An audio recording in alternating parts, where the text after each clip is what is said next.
Welcome to Continuous Testing Meetup this time on September. I hope everybody heard the songs. This song already got some likes here. So good start for today.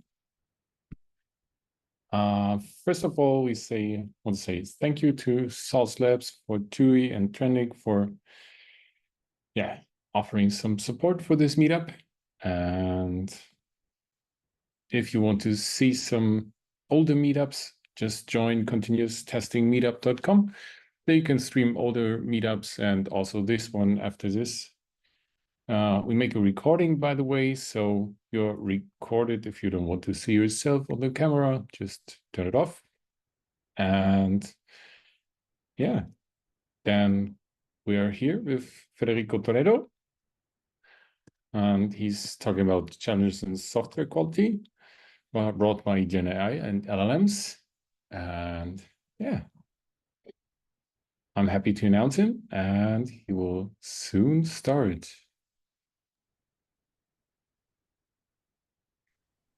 Hello, everyone. Let me share my screen. Here you can see, right? Yep. Okay, excellent. Thank you so much for the invitation to participate here. I'm really excited participating from Uruguay. And thank you also. I really like this tradition of starting with a song that I can choose. So we were listening to some traditional music, popular band that mixes rhythms from here. So hope you enjoyed it. Today, I want to share with you not only a song, but this talk that I call New Challenges in Software Quality brought by GenAI and LLMs, because I really believe that in our communities, in the testing communities, we are talking too much about how to use ChatGPT to generate test cases or test automation code or something like that, or if the AI is going to steal our jobs. But for me, the important topic we should address is how to get ready to test these new type of applications, because there are specific challenges. And I want to address or present some of them to start the conversation, to think more about them. Let me briefly introduce myself first. My name is Federico Toledo. I've been working in software testing for almost 20 years. I'm the founder of Abstracta, which is a company dedicated to software quality. I'm the writer of the first book written in Spanish about software testing, which you can download for free. So if you know any Spanish speaker that wants to get into the IT world, I think this is a good point to start learning. And also, I really enjoy sharing what I learned. So I have a podcast where I interview people. I typically participate in talks, webinars like this one, and stuff. And I also organize some conferences. And I want to take the opportunity to invite you to pay attention to Quality Sense Conf, which is going to be in Medellin, Colombia this year. We try to organize it in different countries in Latin America. And you can watch it online. Diego Molina, I know he's very active in this community. He's going to be participating in the in-person event. So I'm really excited. That is only a month from now.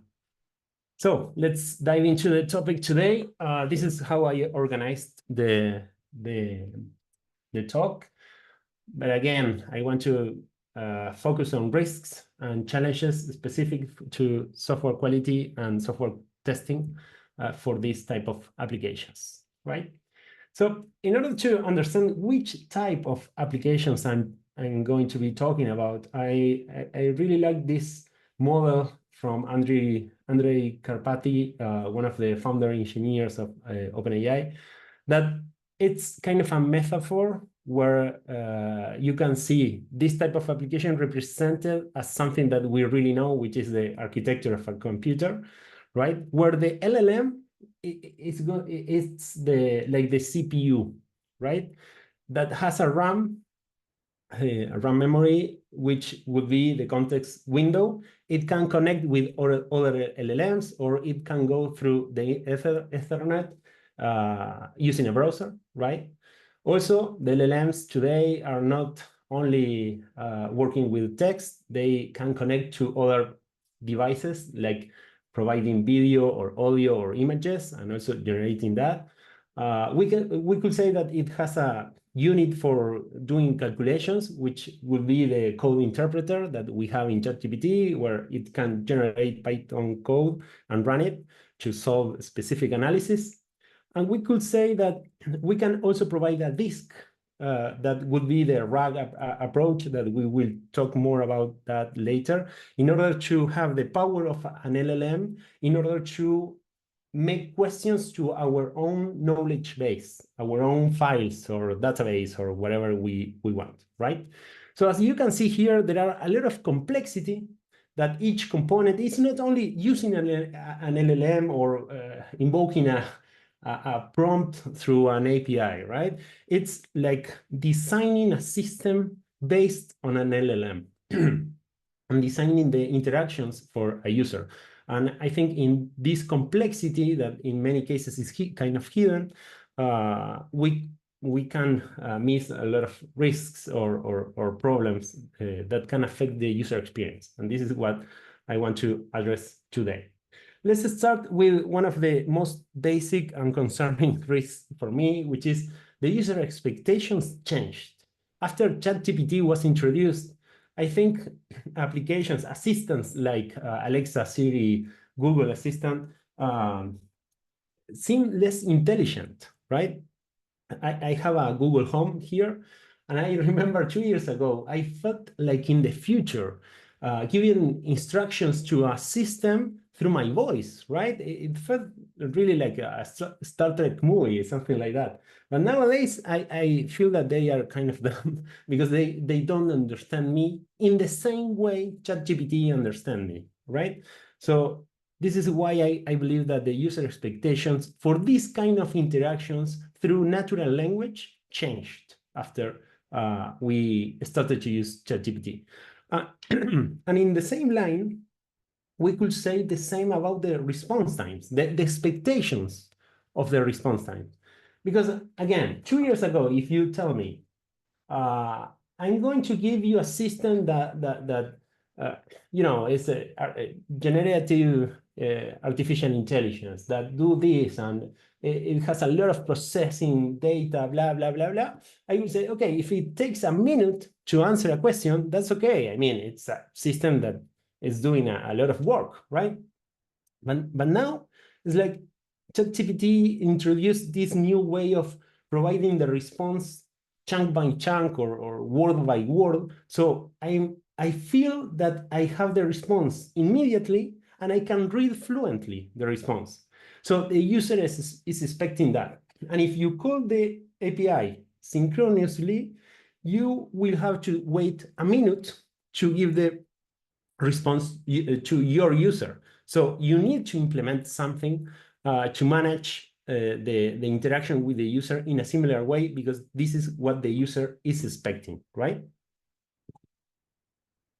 Those expectations, I think it's part of what we need to take into consideration in order to implement and design good quality applications.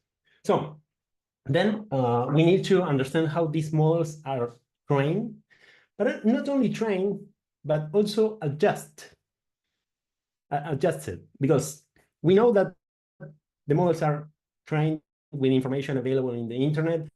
We can find easily a lot of hate, discrimination, and so many other things that we don't like.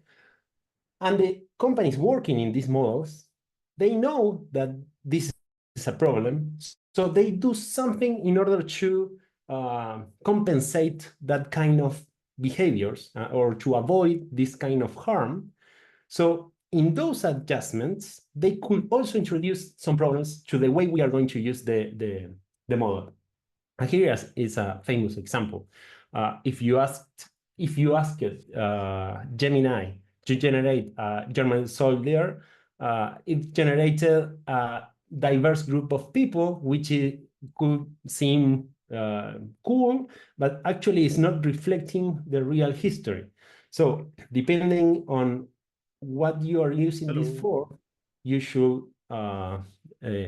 take certain considerations, right? So another important aspect is that machine learning and artificial intelligence work based on bias.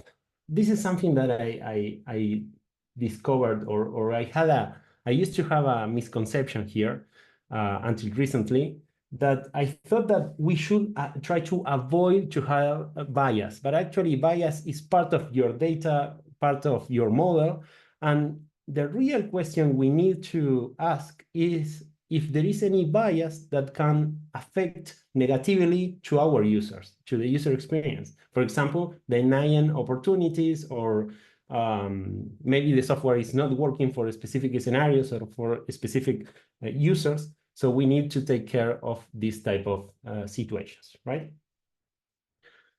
So there are also a lot of risks concerning privacy and related to privacy and security.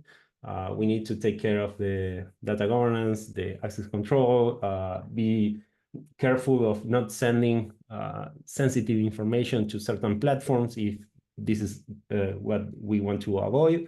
I think luckily there is a lot of conversation around these kind of risks, right? There are also legal risks. I assume that most of the audience here is from Europe, so probably you're aware of the implications of the GDPR, and also there is now an AI Act from the European Union that basically what it says is that you should identify which kind of risks your application matches, and according to the risk level, you need to do different things. As an example, one of them is that you need to let the user know when something was auto-generated with GenAI, or you need to provide certain documentation or some other technical aspects. But in order to mitigate the legal risk, we need to really understand the different normatives and regulations that are appearing now around this type of software, right? Probably one of the most common or well-known risks is related to the hallucinations, where when the LLM is answering something that looks legitimate, but actually is not correct, right? I wanted to share here an interesting work made by James Budge and Michael Bolton, where they categorized the hallucinations in different types of behaviors that they observed that you can find them systematically. For example, when you ask a question that maybe is ambiguous, but instead of the LLM, instead of asking for clarification, it provides an answer directly. Or in some other cases, if you don't like the answer and you say, no, this is incorrect, the LLM says, oh, sorry, you're right, this is incorrect, and probably was not. You know, there are different situations, and I find it interesting because probably when we are using an LLM under the hood, it could be interesting to test every type of hallucination that we could have from the LLM in order to see how our system is going to respond and manage the situation. Some other challenges and risks specifically associated to the testing strategy I wanted to share. And one of them is this strategy for it's called retrieval augmented generation, and it's one of the architectures, I would say, most common for designing systems using an LLM. I will try to simplify an explanation for this in order to understand a little bit the complexity behind this type of systems. If you remember when I showed the model from Andrei Karpathy at the beginning, I said that we could provide a disk to the LLM, right? So we want to ask, imagine that we want to ask questions in natural language to a database that we have, or a Google Drive folder or something like that, right? Something that we have, but it's really expensive to train a model in order to respond according to the data I have. So what I can do is to take all the information I have, divide it in small pieces, try to vectorize this each piece in order to have like a representation of all the information in a space, in a vector space, where the different points represent the semantic of the content of each small piece, right? Then, if I want to ask a question, I can take that query, also vectorize it, and calculate which points in my vector database are closer, which are the closest points to the query. So that means it's really probable that I will find the answer in those small chunks. And after I do that, I can ask the LLM with a prompt, but only sending the query and the small chunks that I know they are the ones closer semantically to the question. This approach is specifically to reduce the number of tokens I use when using the LLM, which is directly related to the cost.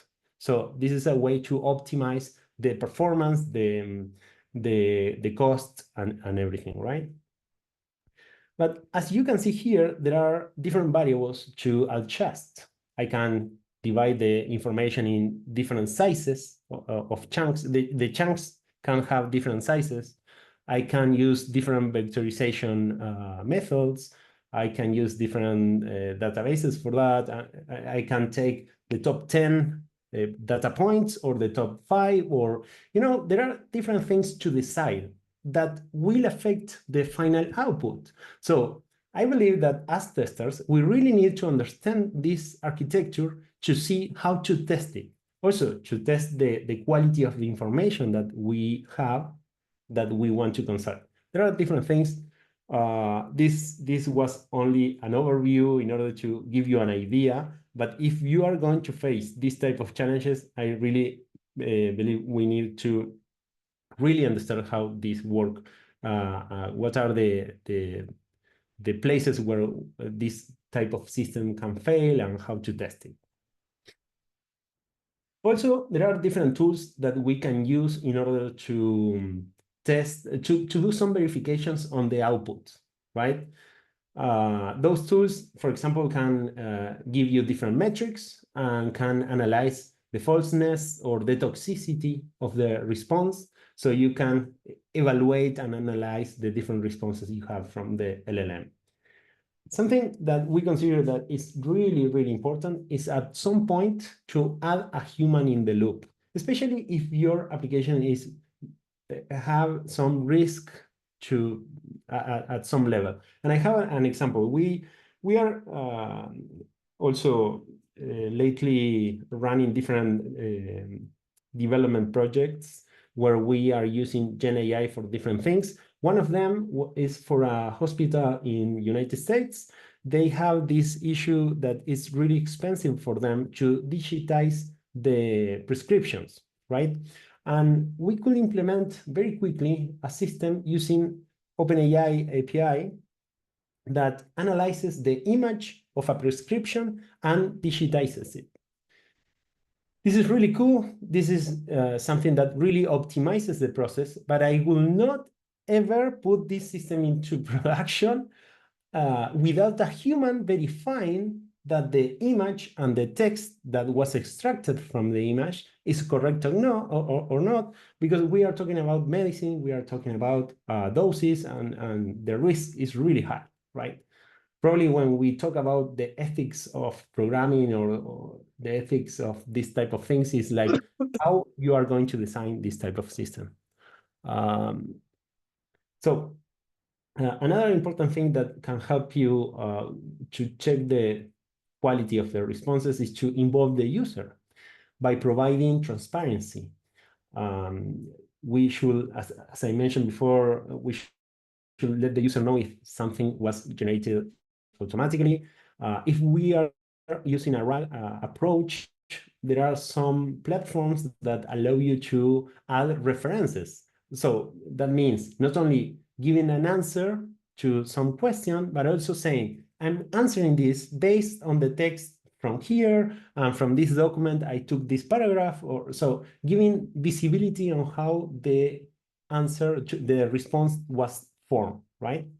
And also let the user give feedback, because once the user receives something, the user could say, okay, this is good, this is bad, this is toxic, or anything that can give you information to implement fixes and improve the system, right? Another thing which is, I believe is really key in the testing strategy for this type of applications is test automation, because imagine you have a system using OpenAI API, right? Or the GPT model. At the beginning, you started with the model 3, the GPT-3. And then the 3.5 appears, and then the 4. And you will want to adopt the new versions because typically they are faster, they are more precise, they are cheaper also, or there are new functionalities. For example, the multimodal. Now you can analyze images also. So you want to incorporate the new features of the newer model. But you spent a lot of effort optimizing the prompt, testing it, verifying different situations, if the prompt is working well or not, etc. And now you have a new version of the model, and probably your prompt is going to behave differently. Even though you optimize it and it's working amazingly with the initial version, in the new version, it's going to be working differently.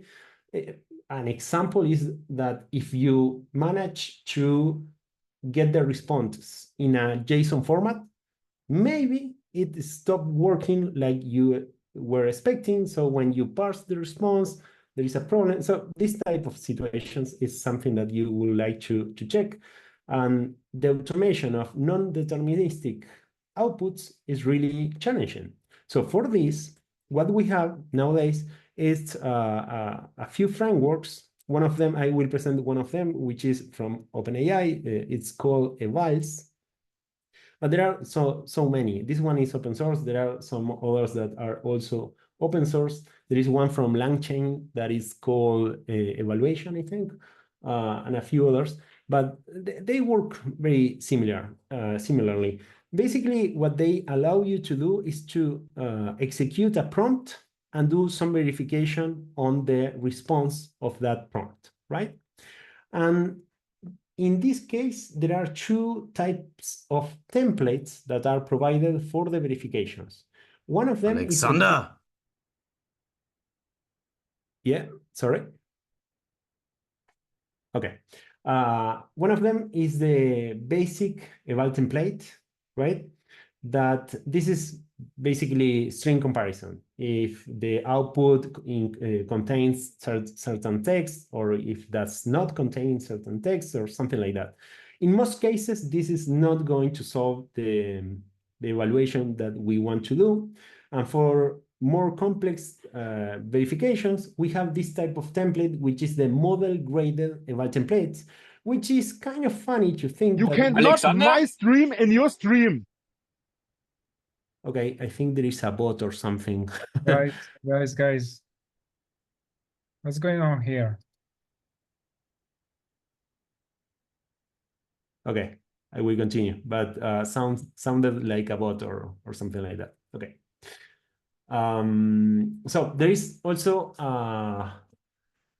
another type of template that uses an LLM to test the output of the prompt. So we are using an LLM to test another LLM, which sounds kind of weird, but I believe this is the best approach we have so far for this type of evaluations. And what you can do here is to compare the output and ask questions. I think Alexander is harassing me. It's kind of difficult to concentrate. Okay, I will kick him off. Sorry, Federico, I will kick him off. Okay. Thank you for that. So you can ask questions to the output generated for your prompt. So you can ask, is this response answering this question? Or you can ask, is this response semantically similar to this expected output that I have here, or something like that. So in this way, we can approach the problem of automating verifications of non-deterministic outputs, okay? So far, I've been talking about functional testing and test automation, but we also need to pay attention to non-functional aspects. Just in case, I added this image, this model that we... Alexander? Alexander. Okay. Definitely is a bot. Not sure which one, but okay. Sorry, very sorry. No, no problem. Not your fault. So in this image, you can see a model that is representing the different quality factors presented based on the ISO 25010. But basically, we are talking about portability, maintainability, security, and this kind of non-functional aspects, right?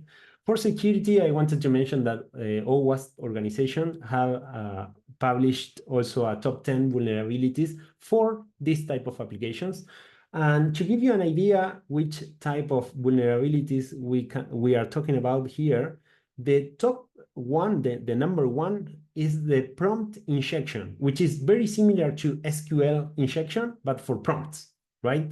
And I really like to encourage you to pay attention to this list, because it's like a very nice way to understand and start learning about this type of new issues that we have in terms of security of this type of applications.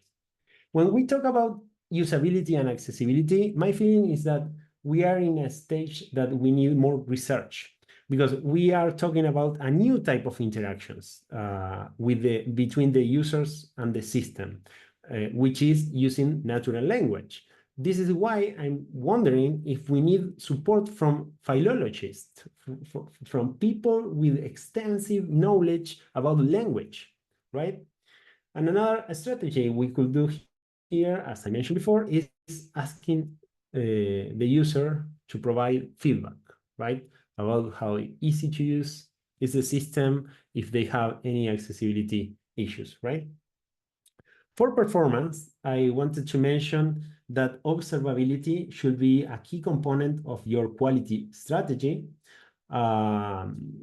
because when we are working in this type of systems, it's very easy to lose visibility and control on what's happening under the hood, right? Because we are using an LLM or different LLMs. So to keep track of the requests and the responses, how the prompts are formed and the responses that we get, how precise are those responses over time, what's the cost, how many tokens we are using, and there even also the response times. So some of the most popular observability tools are working a lot on this. One of them is Datadog, is the one we are using the most for this type of things. And they are providing new metrics specifically for this type of systems. They also are implementing a better tracing for, again, this type of system using LLMs. Traces, just in case, is to have traceability between each step in the whole architecture of your system, since the user clicked a button or do some interaction in the user interface, to everything that happens in the backend, like all the microservices that are called, external services, queries to the database, or files that you are using, everything with information related to how much memory, CPU, etc. is being used for each component, how much time it takes, the logs that were triggered at that specific component, everything. So it's really important to have this kind of visibility in order to understand what's happening in the system, not only for performance, also for debugging these type of applications in production, which is really challenging. Think how hard could it be to debug an application using an LLM with a prompt that is made on the fly according to certain data and certain algorithms.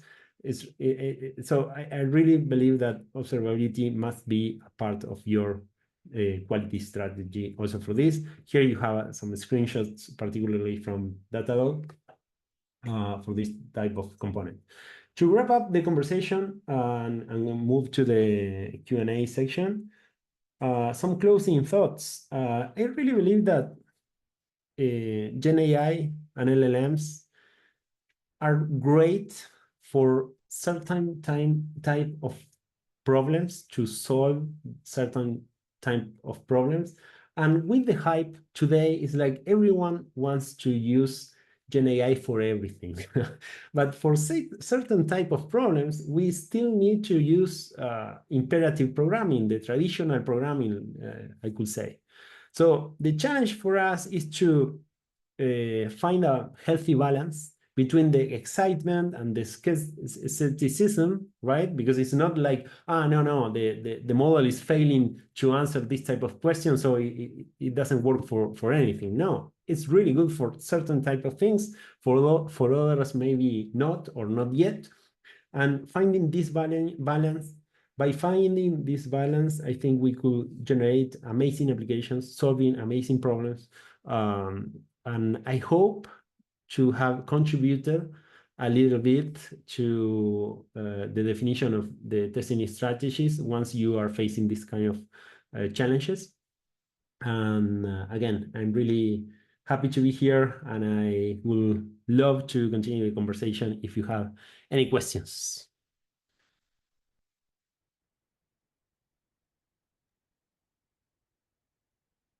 Thank you, Federico. So because of what happened, usually we let the people unmute themselves, but it's better not to try tonight, sadly. Okay. So I will read the questions posted by the folks in order. So, okay. From Thomas, he said, is there any model data in the world that is free of bias? I doubt so. Your statement seems a bit of a stretch. Actually, I agree with that. I don't know how I said it, but I think we cannot avoid bias. So there is bias in every set of data. The thing is, we need to understand the bias and to see if that bias is affecting or making our system behave in a way we don't want, affecting someone negativity. This is the type of message I wanted to give. Thank you. Okay, moving forward. Let me check if I didn't forget anyone. No. So we had a message, but it's from one of the guys that I kicked off. So I would say, let's keep him. Let's keep his message. I received a question on LinkedIn. Question is that, yeah, very nice. So we said, GenAI's impact on the software quality is indeed profound, pushing us to rethink traditional testing paradigms. Non-determinism in test automation due to AI's probabilistic nature presents a unique challenge. How will we ensure robust and reliable test suites in this evolving landscape? First question. It's a great question. As I mentioned during the presentation, I think the best approach I know today is the eValues framework that I explained. But you know, my feeling is that we need a lot of experimentation to see if this really helps to solve the issue. All of this is so new, and I don't know many testers with real experience in this type of applications or projects, and so I'm expecting to see more people sharing their experiences, like, okay, I spent 6 months automating using this framework, and here are my results, here are my challenges. In my case, we have done only a few proof of concepts. I cannot tell from experience how good they are or how effective. So the question this person asked is an open question I have, you know? So let's see in the future if we can find more people with experience and they want to share that. So the answer is we don't know, basically. Not yet. Yeah. Not yet. And the other question is, can we leverage techniques like model interpretability and explainability to build more trustworthy AI-powered testing frameworks? Yeah, there is a whole area of knowledge that I'm not an expert in data science, but I believe that there are a lot of things, a lot of work to do there. For example, understanding the bias, there are tools, there are metrics, there are techniques to understand, to find bias in a model, okay? Maybe by doing this kind of analysis very early in the process, we can help contribute, I think, in the line of this question, right? But yeah, I don't have the experience either for that to share more from experience. You know, it's like I don't want to say something that I don't have the experience to affirm, right? Thank you. Okay, I will try to unmute you, Thomas, at the end because he wants to talk to you directly. I will just ask the last question first, and then I will leave you the floor, Thomas. So there is another one from Javier.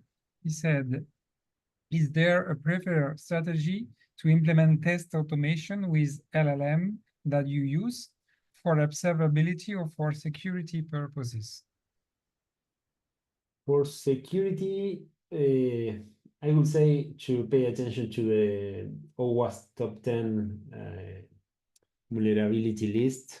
I know that they typically provide open source solutions to do some testing for the top 10 of the traditional security vulnerabilities of web systems. You have the sub tool that allows you to execute tests automatically and find this kind of vulnerabilities. Probably they are working on something similar for LLMs. Not sure about that. Hopefully we can find something that helps, because it's not easy to find this type of issues. And at the beginning, and the models are getting better at this. I remember while we were learning about the prompt injection that I mentioned, we were using a version of a model for a specific application. And I had a talk where I did a demo to show how the prompt injection worked. And a new version came out, and the LLM itself prevented the prompt injection in my code. You know, it's like the LLM said, this looks like something weird is happening. So this is something cool that they are working also a lot in order to detect this type of vulnerabilities in your solution when you are interacting with the LLM. But for observability, I mentioned Datadog, and there is another in the slides. I will share the slides later. Phoenix, I think it's the name of the project. That one is open source. I haven't tested it, but with Datadog, they released recently the support for applications with LLMs. And again, there are specific metrics, a lot of information in the traces. And I think this is the way to start working and learning more about that. Cool, thank you. Let me try to unmute Thomas. Seems to have worked. Okay. Great, thanks a lot. I think it's easier than writing in the chat window. Thanks a lot for the presentations of Federico. The follow-up is about how do we, I mean, we agree on that there is no model without, or no data in the model without bias.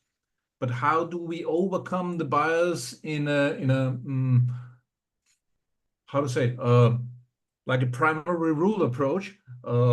given Star Trek, where all the AI systems have that primary rules that cannot be, overcome by the machine by itself. Is there any knowledge that you have about thinking to get systems aware of the bias by itself by adding additional intelligence in whatever form? I recently participated in a webinar that we organized with a professor from the university here, and she is more like from the data science side. So I asked a very similar question to her, and she said, it's a lot about thinking of the specific use cases, test them, and try to do something in the system to compensate the bad behavior. Because you could retrain the model if you add more data that allows you to balance that bias that you found, right? But if you cannot do that because it's really expensive or because you are not the owner of the model, you are using a service, a platform, maybe you need to first identify the situation and then do something in your code to say, okay, this is not what I want to have as a behavior for my users, and do something about it. My concern is how we can get better at identifying these issues, right? Because again, I'm not an expert in data science. I would like to learn more because I believe that testers need to understand more how to approach this type of challenges, how to identify. It's not only you cannot do the classic equivalence class and select one from boundary values. It's not that easy for this type of system, right? Thank you for asking. Any other questions, guys? Nope. So Alexander, I will also allow you to unmute yourself now.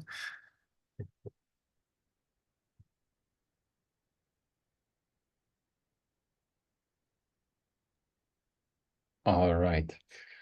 Then we are going to have the small outro. First of all, thank you from my side as well for giving your knowledge to other people. And yeah, it was a pleasure to listen to your stuff. And also some, let me say, announcement for the next meetup. There we are listening to Mathieu on the 23rd of October with a deep dive into performance testing. So still if you missed this time, the beginning, or if you just dropped out in the middle, try continuoustestingmeetup.com. You can see in a few days this and other meetups again. And thanks all for joining, and hope to see you next time soon as well. So have a great evening and hope you enjoyed it. Bye. Thank you, everyone. Thank you.